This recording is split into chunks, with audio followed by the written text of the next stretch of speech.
আপনি যে ফোন দিয়ে কয় ওই যে সরকারের যে ইয়েগুলো ভাঙচুর কইছে মেট্রো রেল এগুলা নিয়ে একটা ভিডিও বানাইতে হইব। এ কথা বলে আমারে বলতে যে তোলাই ভাইয়া কিছু টাকা পাঠাইতেছি, তো হে তো যেটা বলে আমরা তো ভয় পাই। আমি কিন্তু হেরে বাঘের মতো ডরাই। আমি না, আমাদের টিমের সবাই তার বাঘের মতো ডরায়, কারণ মানে সে অন্যরকম মানুষ ভাই। সে ক্যামেরার ভিতরে একরকম, কিন্তু ক্যামেরার বাইরে খুব ডেঞ্জারাস একটা লোক।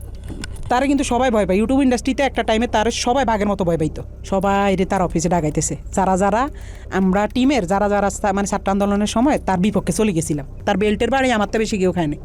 তো বেল্ট খুইলা আমার কুত্তার মতো পিড়ে 2-3 মাস পরে হয়তো বা তার মাথাটা আবার ঢুকছে যে রাই কি কারো লগে আবার কিছু কইয়া লাইনি। হ্যাঁ, রাইরে আবার একটু দমক দিতে হইব। কেমনে বড় একটা নেতার সামনে হয়তো ফোন টোন দিলে আমি একটু ডরাই যাই। আমি তো ডরাইলে আসলে আমি কিন্তু ভয় পাই। তো হঠাৎ একদিন রাইতে আমি নোয়াখালী 10:30-11টার দিকে হঠাৎ একটা ভিডিও কল। তো ওই দাফরি দিয়ে এই তো আবার তলপেটে কামড় দিয়েছে। আল্লাহ এতদিন পর হঠাৎ কল দিয়ে আবার কি জানি কি কয়।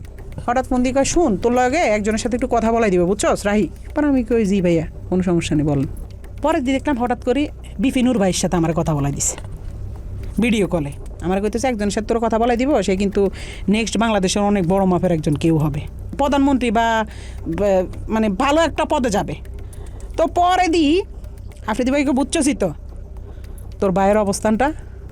আমি কি জি ভাইয়া বুঝছি। পরে কথা সাবধানে থাকিস, ঠিক আছে? আমি কি জি ভাইয়া ঠিক আছে।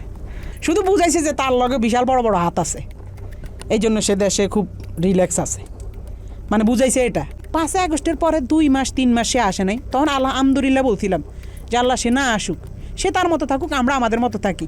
আমরাও তার কাছে যাইতাম চাই না, সেও আমার কাছে না আসুক। যে মানুষ 5 আগস্টের পরে আইসা দেশে স্টে করছে, সুন্দরভাবে থাকছে, আল্লাহ তো আপনার সুযোগ দিছে। কিন্তু না, আপনার ভিতরে তো ওই মনুষ্যত্ব না। আপনি শুধু রিভেঞ্জ, কারে কারে ধরবেন, কারে কারে মারবেন, কারে কারে কি করবেন। আপনার মনের মধ্যে শুধু এসব হারামি। আল্লাহ কি আপনার ছাড় দিব? এসব কারণে তো আল্লাহ মানে ছাড়েন।